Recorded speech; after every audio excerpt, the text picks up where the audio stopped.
চলে আসলাম রোজার দিনের রান্নাবান্না নিয়ে। এই তো জোহরের নামাজের পরে রান্না বসিয়ে দিলাম। তো প্রথমেই হচ্ছে রাইস কুকারে হচ্ছে আমি ডাল বসিয়ে দিচ্ছি। এদিক থেকে মাংস রান্না করব, রেডি করে নিচ্ছি। আসসালামু আলাইকুম, welcome back to my channel, my page. সবাই কেমন আছেন? আশা করি খুব ভালো আছেন। তো আজকে হচ্ছে মাংসটা একটু অন্য রকমের রান্না করব। তো এখানে হচ্ছে দেখতে পারতেছেন আমি পেঁয়াজ কুচি দিয়ে নিচ্ছি, আরও কিছু কেটে আগে দিয়েছিলাম।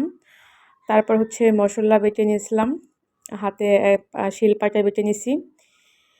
তো আসলে ইদানিং বাসাতে একদম একটা সবারই খারাপ অবস্থা, কেউ ঝাল খেতে পারে না। আমার তো একদমই নিষেধ আছে। তারপরে মেয়ের বাবা একদম ঝাল খেতে পারে না, মেয়েও এখন আর তেমন একটা ঝাল খেতে পারে না। সব কিছু মিলে আসলে আমরা হচ্ছে মনে হয় যে ঝাল ছাড়া মানুষ হয়ে যাব। তো আমাকে উম এর আগের একটা ভিডিওতে একটা আপু কমেন্ট করেছে যে ২ টা কাঁচামরিচ দিয়ে কি সবজি রান্না করলে সেটা খাওয়া যায় কিনা? তা আসলে যে আপু কমেন্টটা করছে তাকে অসংখ্য ধন্যবাদ। অনেক, অনেক ভালোবাসা। আসলে আপু আ মানুষ যার যখন যেভাবে সময় যায়, তার কিন্তু সময়ের সাথে তাল মিলিয়ে চলতে হয়। তো আসলে আমাদের ঝালটা খাবার আর বিশেষ করে আমার একদমই নিষেধ। আর যেহেতু সবজিটা আমি আমার জন্য রান্না করি, সেইজন্য হচ্ছে ২ টা কাঁচামরিচ দিয়ে আসলে রান্না করি। খেতে কিন্তু খুবই স্বাদ হয়, খুবই ভালো হয় খেতে আসলে। আর এমনিতে নরমালি আসলে আমরা ঝাল খুবই কম খাই, খুবই কম খাই। অনেক সময় দেখবেন যে আমার তরকারি খুব কালার মানে লাল হয়, একদম টকটকে লাল হয়ে যায়। সেটা হচ্ছে যে আমি কাশ্মীরি লাল মরিচের গুঁড়োটা ব্যবহার করি ওইজন্য। মাঝে, মাঝে দেখা যায় তরকারির কালারটা একটু অন্য রকমের হলে দেখতে ভালো লাগে, এই আরকি। তো আমি মাঝে একেক সময় আসলে আমি একেক রকমের রান্না করি। সবসময় আমি এক রকমের রান্না করি না। এতে আমি মনে করি যে রান্না করে তারও খারাপ লাগে। আর যারা খায় তাদেরও মানে খাবারের স্বাদটা আসলে নষ্ট হয়ে যায়। তো সেজন্য আমি হচ্ছে অ্যা মাঝে, মাঝে বিভিন্ন রকমের রান্না করি আসলে। আ সবসময় কিন্তু একই রকম রান্না খেতে ভালোও লাগে না। আর রান্নার কিন্তু অনেক রকমের প্রসেস আছে। আ আ মানে আপনার মসল্লা কিন্তু ব্যবহারের ক্ষেত্রে অনেক টেকনিক আছে। আপনি অনেক টেকনিক ফলো করে হচ্ছে যেকোনো রেসিপি করা যায়। তো যাই হোক, অনেক আপুরা সুন্দর, সুন্দর কমেন্ট করে, অনেক ভাইয়ারা সুন্দর, সুন্দর কমেন্ট করে। তাদেরকে অনেক, অনেক ধন্যবাদ, অনেক, অনেক ভালোবাসা। তো এই তো এদিক থেকে হচ্ছে মাংসটা কষিয়ে নিচ্ছি। এদিক থেকে ডালে হলুদ দিয়ে দিচ্ছি। এবার একটু লাল, লাল টমেটো দিয়ে দিলাম। আজকে হচ্ছে এই মাংস রান্না করব আর হচ্ছে ডাল রান্না করব, এগুলোই আসলে। আর রোজার মাসে কিন্তু আসলে একদমই খাওয়া হয় না সত্যি কথা বলতে।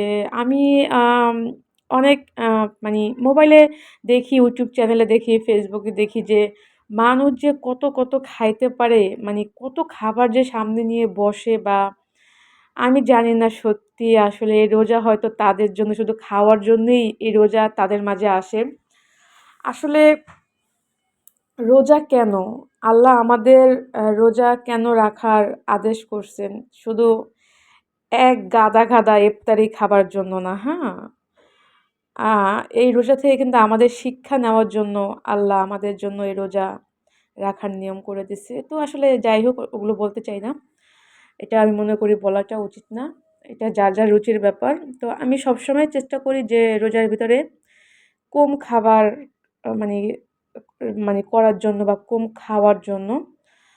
আমার আ ইফতারি হয়তো আমি মাঝে, মাঝে শেয়ার করি আপনাদের সাথে। হয়তো খুবই কম, হয়তো একটু ফল, জুস, মানে শরবত বা খেজুর, এই তো এগুলোই আসলে টুকটাক খাওয়া হয়।